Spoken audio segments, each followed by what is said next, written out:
My name is Dr. Wesley Sanders. I'm a clinical psychologist at Homebase. I'm also a veteran of the United States Marine Corps Reserve. I'm here today to chat a little bit about some parenting strategies in the home. I'll first acknowledge that while I have some general suggestions for parenting that can make the home life a little bit less anxious during this very anxious time, I'll add that you all are the experts in your own home. So as parents of your children, you know your children best, and you have great ideas and strategies, I'm sure, for managing some of these things that go on in the home in terms of difficulties with behavior and expectations and just the chaos of being stuck with the little ones day after day in an environment that's very different than probably what most of us are used to. That being said, I do have some general suggestions that can be helpful for any parent who might be trying to find other ways to manage some of these challenges.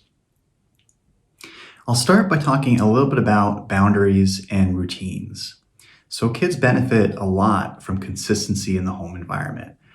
This creates a sense of predictability. If kids know, for example, that negative behaviors will have the same negative outcomes, then they might be less likely to push those boundaries or push those limits.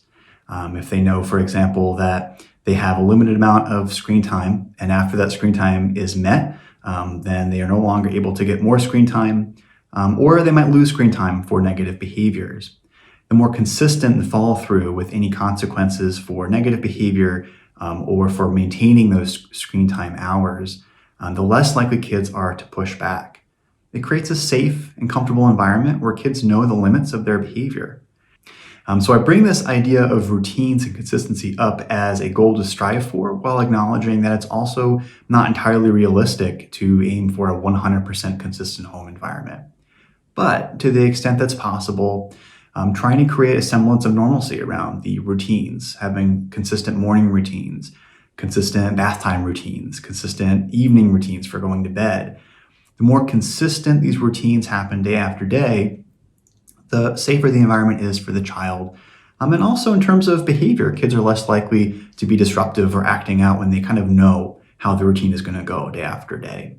Another practice for parents is really just making sure that you have time for self-care, which might sound like a little bit of an odd idea in a household filled with kids or with a lot of the other obligations that you have on your plate.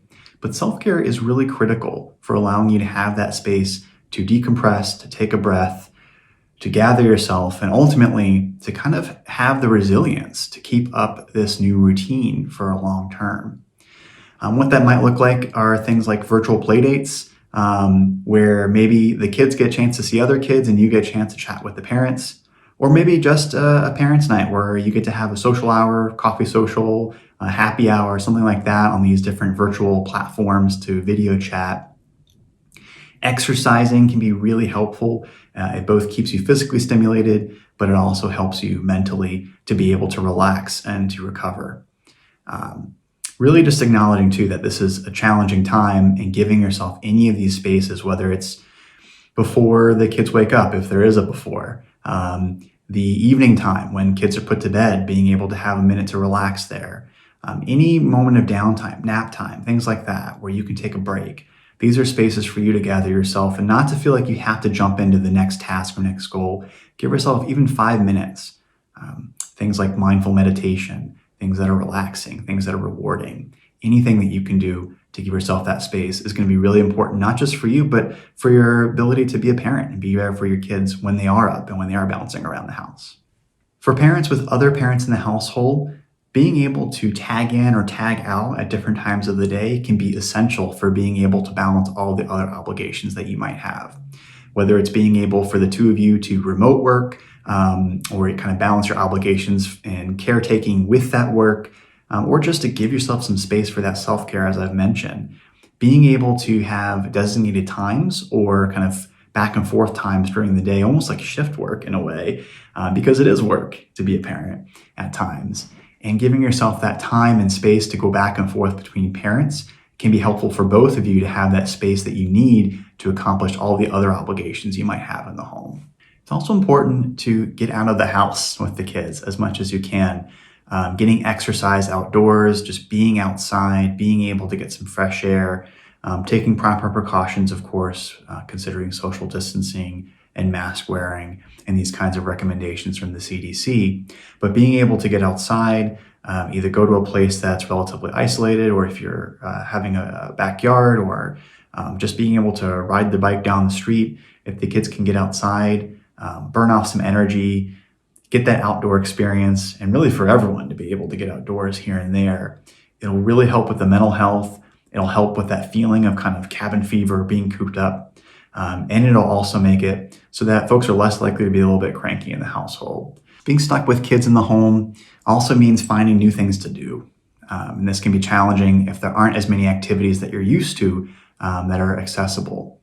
However, there has been a great response on the internet and through other online communities to make a lot of resources available for kids. So there are all kinds of online activities now. There are virtual museum tours.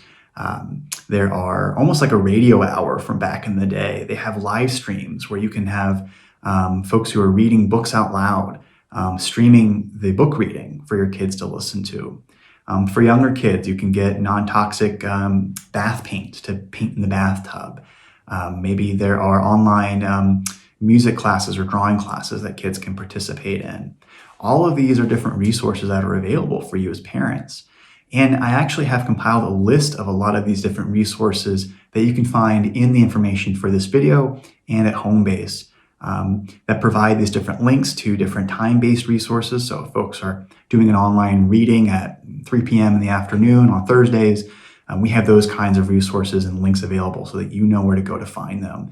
And it's a long list for kids of all ages and different developmental stages. So I encourage you to check that out. Again, to try to create some creative experiences with your kids and ultimately actually have some new opportunities for bonding with kids during this stressful time. Lastly, I just want to acknowledge that this is a very stressful time and a very unique time in our country. Not many people have experienced this kind of environment. Especially as a parent, it's a very anxious time for everyone. So really make sure you give yourself a break here, that acknowledging how difficult it is to parent on a normal day, and then add on all these stressors, all these new contexts, all these new experiences. No one has all the answers, and you as a parent are really the expert on your own kids. So being able to acknowledge that you're doing the best you can, give yourself a break, and to rely on others for support when you need it is really going to be helpful, again, to give you that longevity to get through this challenge over the coming weeks and months.